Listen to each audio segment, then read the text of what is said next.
panawagan din ang removal from the Senate ni Senator Hontiveros sa pamamagitan ng investigation by the Senate Ethics Committee at i-present sa plenaryo ang mga findings na ito at pagbubutuhan. Ito ang wow trending. Senador Risa Hontiveros posibleng ma-expelled sa Senado matapos na mabisto ang tanim witness na modus sa kaso ng pag-imbestiga kay Pastor Apollo C. Quiboloy.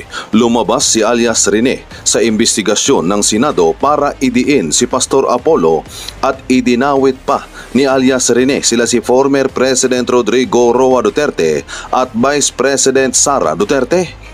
Dahil hindi naman impeachable official si Senador Risa Hontiveros, pwede daw itong imbestigahan ng Committee on Ethics at pagbotohan ng mga senador na sipain sa Senate dahil ayon pa kay ka Eric Celis na isa itong malaking kahihiyan sa Senado na ginamit ang poder bilang senador at pera ng taong bayan. Matapos nga na inilabas ni alias Rene ang kanyang pahayag sa pagbaliktad ng kanyang statement at sinabing binayaran siya ni Senador Risa Hontiveros para idiin si Pastor Apollo C. Quiboloy. Ito ang naging statement ni Senador Risa Hontiveros. Kasinungalingan ang mga aligasyon ngayon mula sa nagpakilalang dating testigo sa pagdinig ng Senado ukol sa mga krimen ni Pastor Apollo C. Quiboloy. Sangkaterba ang ebidensya ng aking opisina na magpapatunay na gawa-gawa lang ang pahayag ngayon ng tao na iyan.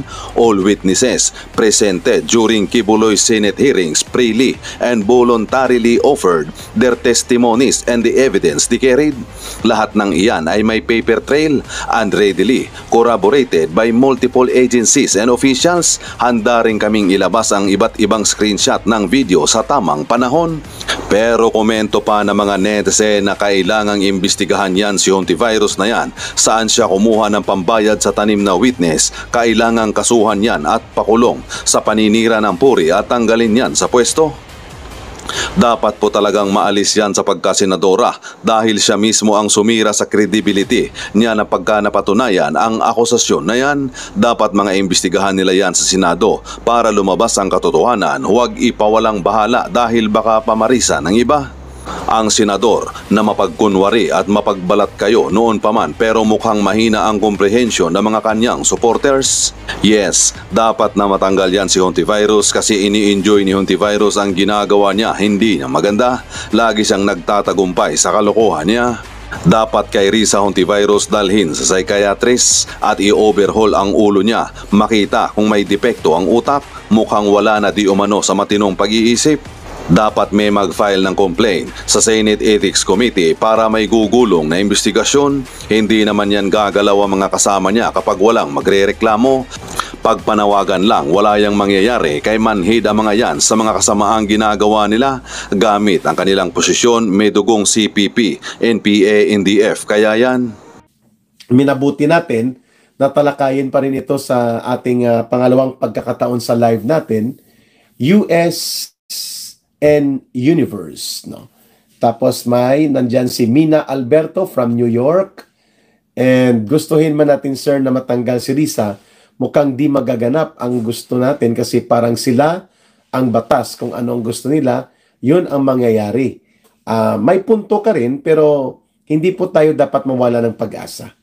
At remember, natanggal din po sa House of Representatives si Congressman Arnie Teves by way of Committee on Ethics investigation, and nagkaroon ng recommendation on the plenary and adopted po. Inadapt po ng plenaryo ng House of Representatives with overwhelming majority votes na tanggalin sa pagka-kongresista si Congressman Arnie Teves, no? At sa tingin ko po, marapat lamang na gawin din po yan kay Senator Risa Hontiveros. Kung hindi man kaagad makakakuha ng at least, ang pagkakaalam ko, 2/3 yata ang botohan dyan, 16. Kasi hindi po siya impeachable official, pero siya ay pwede po ipailalim sa 3 hakbang, no? Dahil dito sa ginawa niyang panluloko at malawakang paggamit ng pundo at kapangyarihan ng Senado upang abusuhin ito. So pwede po siyang mag-resign. That is a valid call also. Bagamat sabi mo nga, ay sa ating viewer, depende po yan sa kanyang personal na desisyon. I agree. But as a matter of public pressure, we need to apply public pressure against her, mga kababayan, kay Senator Hontiveros, para po maramdaman niya at mapahiya siya na galit ang taong bayan sa kanyang ginagawang tanim witness na style. No? Pangalawa, maliban doon sa panawagan ng resignation, ipanawagan din po natin ang ethics, Committee on Ethics Investigation against Senator Hontiveros, nang sa ganun po ay magkaroon tayo ng boses sa loob ng Senado. At isa po yan na pwede gawin na ang Senado mismo mag-imbestiga laban kay Senator Hontiveros. No? Pwede po magkaroon ito ng pagbabago sa magiging paninindigan o persepsyon ng mga senador, lalo na kung malinaw at maklaro po na mailalahad at mapatotohanan nitong alias Rene ang kanyang sinasabi na sinuhulan sila at the same time ginamitan sila ng panloloko at pandaraya na para lamang matuloy itong maniobra ni Senator Hontiveros na magkaroon ng Senate Committee hearing upang wasakin ang pagkatao nila Pastor Kibuloy ng Kingdom of Jesus Christ, mga ministro nito, at pati po si Pangulong Rodrigo Duterte at si Vice President Sara Duterte po, idinawit pa dito sa ginawa ni Senator Hontiveros na kalokohan.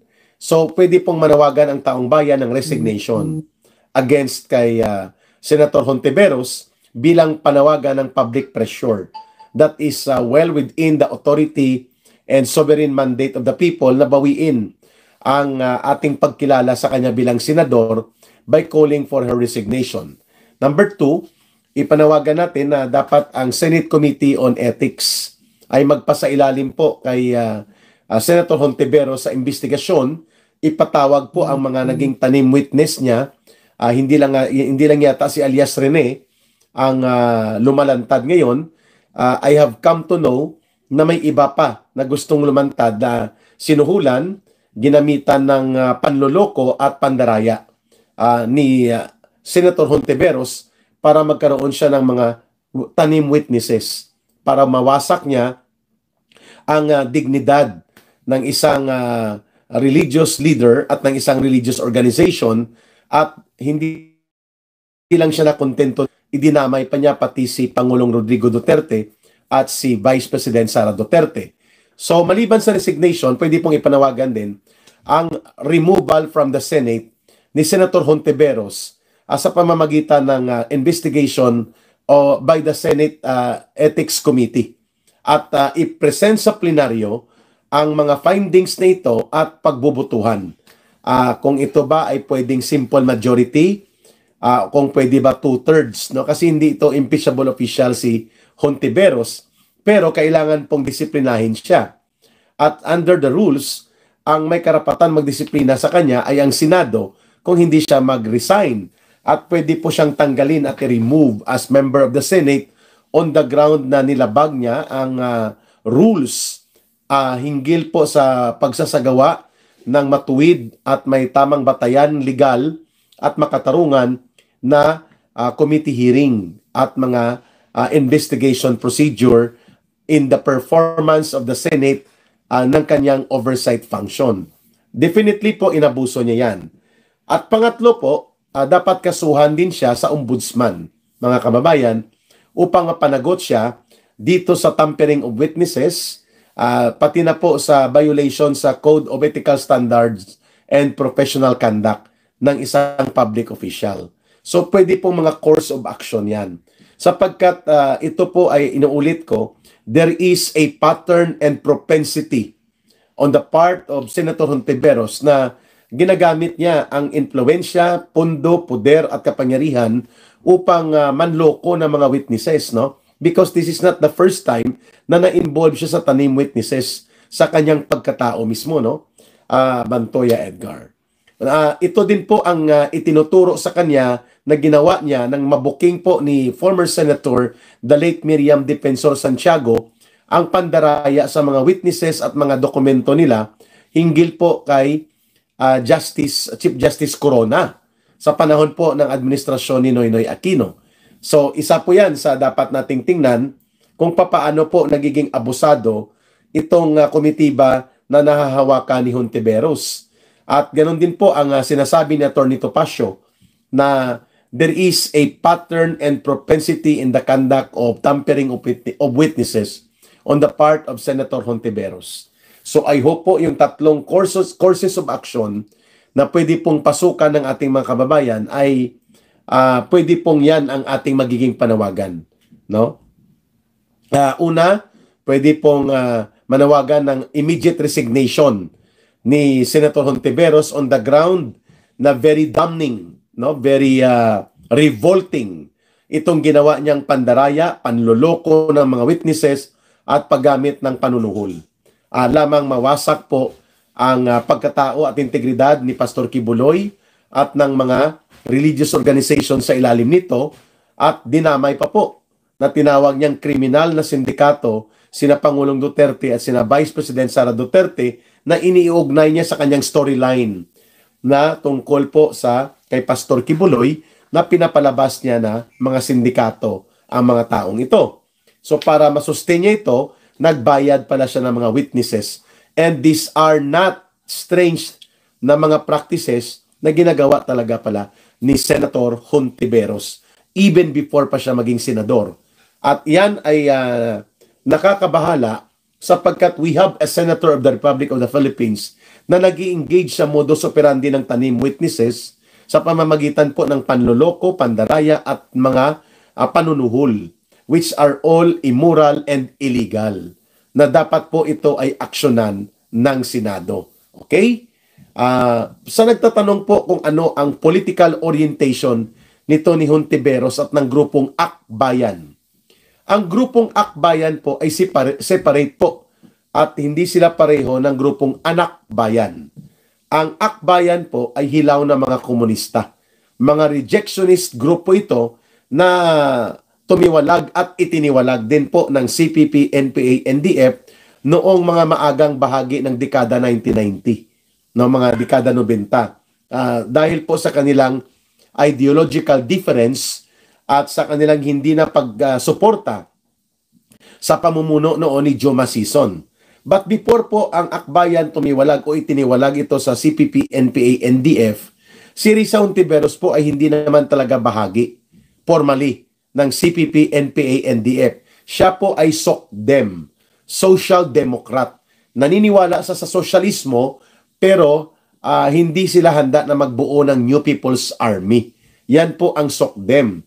So para sa kanila, pwedeng mangyari ang sosyalistang pagbabago sa pamamagitan ng pagkilos ng mga manggagawa at mga uring anak pawis. Kaya hilaw na komunista. Ganyan po ang orientasyon nila Hontiveros sa Akbayan.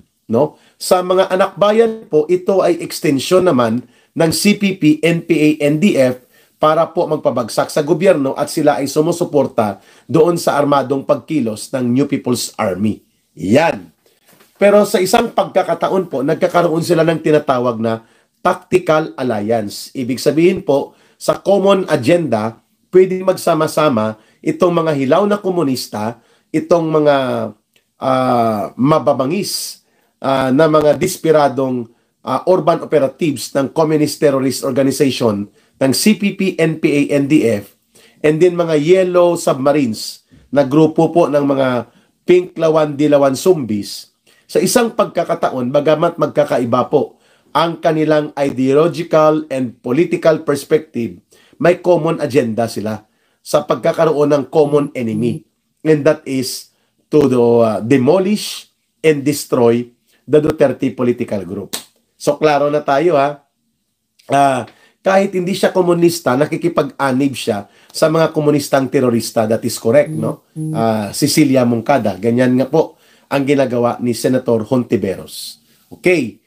So, we hope that the Senate under the 20 Congress ay tatalakayin po nila itong nakakabahala at nakakabagabag sa ating sensibilities na mayroong isang senador ng Republika ng Pilipinas na gumagamit ng pandaraya, panunuhol at panluloko at magtatanim ng mga testigo lamang atakihin at pasamain ang kanilang mga political enemies. And for that matter, ito po ang itinuturo nito ng gumawa ng video revelation na si alias Rene laban kay Senator Hontiveros. Ang mga sinasabi niya, nagkaroon ng safe house na pinatira siya sa condominium, pinrovide ang mga abogado para gawan sila ng peke at hindi totoong nilalaman ng mga affidavit. Sinuhulan sila ng siya sa kanyang bahagi, umabot ng halos 1 milyon o mahigit pa ang isinuhol para lamang gumawa siya ng kasiraan at kwentong gagamitin doon sa modus operandi ni Hontiveros na magtanim witness sa loob ng Senado para masustain niya ang kanyang pagkakaroon nitong mga committee hearing na ito, mga kababayan. At ang pangatlo, na-involve pa the very presence of the one of the trusted men ni Marcos na si Anton Lagdameo na special assistant to the president as being revealed sa video na ito na kumakalat. Magkasabwat sila nila Hontiveros para magsagawa po nitong illegal at immoral na mga pagtatanim ng mga witnesses sa Senate hearing na ang pinaka-ultimate target pala nila ay si former President Rodrigo Duterte at si Vice President Sara Duterte para palabasin nila na may ginagawang parang criminal activities ang mag-amang Duterte at kasabwat nila ang Kingdom of Jesus Christ at sila Pastor Kibuloy. That was the script, that was the line of attack doon sa gustong gawin nila Hontiveros sa pagpapalabas niya ng trial by publicity and one-woman show niya sa Senado. Kaya marapat lamang na ito'y bigyang pansin at iimbestiga ito ng Senado. At the same time, I have received also ng reaksyon mula sa mga iba't ibang Filipino community organizations dito sa Estados Unidos that they are now trying to launch a call or a petition to the Senate, addressed to the Senate President to initiate the investigation or ethics investigation against kay Senator Hontiveros with the aim of calling for her removal and expulsion as member of the Philippine Senate. Ang una yata magtitipon dito ay ang area ng Chicago at ang Upper Midwest and Central Region ng Estados Unidos. Hindi ko pa po natatanggap ang impormasyon kung ang Patriotic Filipinos USA ay mananawagan din po ng maliban pa sa resignation ni Marcos at agarang pag-resign din po ni Hontiveros ay magkakaroon din po ng petition to be addressed and to be sent to Senate President Chis Escudero para ipanawagan po ang Senate Ethics Committee investigation and imposition of possible disciplinary action to the point of expulsion and removal of Hontiveros mula sa Senado. Ayan. Abangan po natin kasi bago ako mag-onboard, tumawag po ang mga core leaders ng ating mga Marcos Resign Now movement sa Midwest and sa Central Region that they are planning to do a public forum among Filipino communities and organizations upang ipanawagan ang mga binanggit kong tatlong courses of action: resignation call against Hontiveros, removal and expulsion by way of ethics committee investigation, and third, ang pag-file ng kaso, kriminal at administratibo or any other disciplinary and related cases hinggil po sa paglabag ni Senator Hontiveros doon sa probisyon ng tinatawag nating Code of Ethical Standards and Professional Conduct among public officials. Ayun.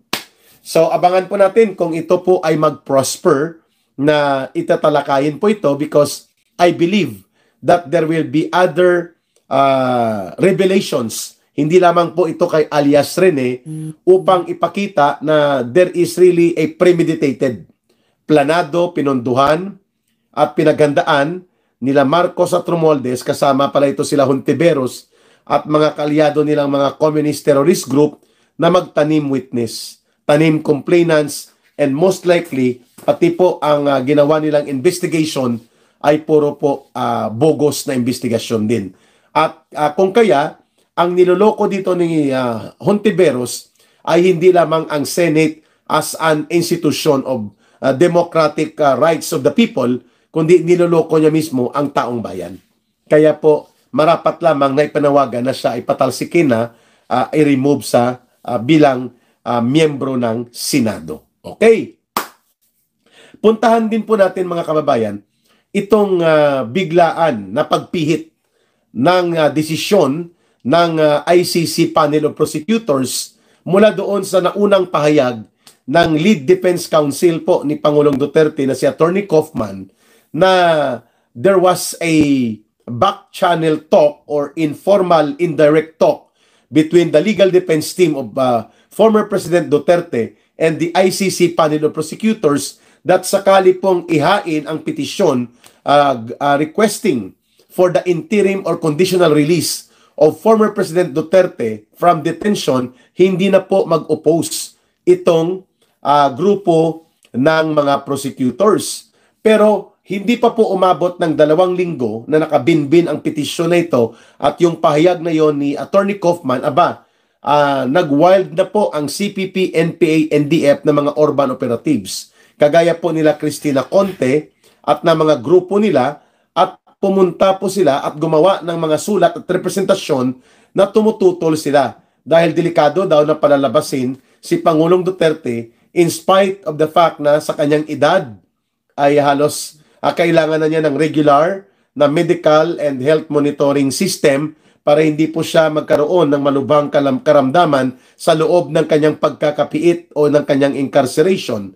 At sa kabila po na si Pangulong Duterte ay entitled under the Rome Statute na magkaroon po ng temporary release to provide him the temporary liberty habang dinidinig o pinagdedesisyonan o tinitingnan kung mag-proceed sa trial ang kanyang kaso na ginamit ng mga operatiba ng CPP, NPA, NDF, and then again, mga grupo pa rin po ni Hontiveros, may karapatan po si Pangulong Duterte na magpetisyon para sa tinatawag na interim release or conditional release. Maliban po na ito'y nakasaad bilang karapatan niya, bilang akusado na nagkakaroon siya ng guarantee of protection under the so-called Rome Statute, mayroon din pong karapatan si Pangulong Duterte sa tinatawag na Universal Declaration of Human Rights ng United Nations. Ganon din po sa pagkakaroon ng United Nations Convention on the Protection of Civil and Political Rights. Ang lahat ng ito po ay hindi pwedeng hadlangan nito ng grupo ng CPP, NPA, NDF at ng mga prosecutors na ito. Sapagkat matter of procedure na lang po sana ay pwede nang desisyonan kaagad ng chamber of the ICC na iparelease as interim ground for the release of former President Duterte. Pero hindi po ito ginawa ng ICC, inantay nilang magmaniobra pa. Itong mga taga-ICC Panel of Prosecutors na sinasabi nila na nananatili daw na banta sa seguridad at kalagayan ng mga witnesses ang isang 80 anyos na Rodrigo Duterte, hindi na Pangulo ng bansa at hindi nga pinapauwi nila Marcos sa Pilipinas.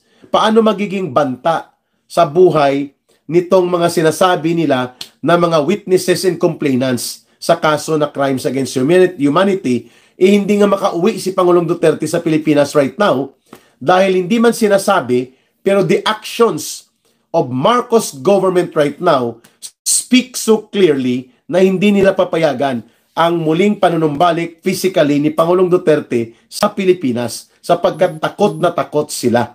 Lahat po, pati ang CPP, NPA, NDF, pati po ang mga tauhan at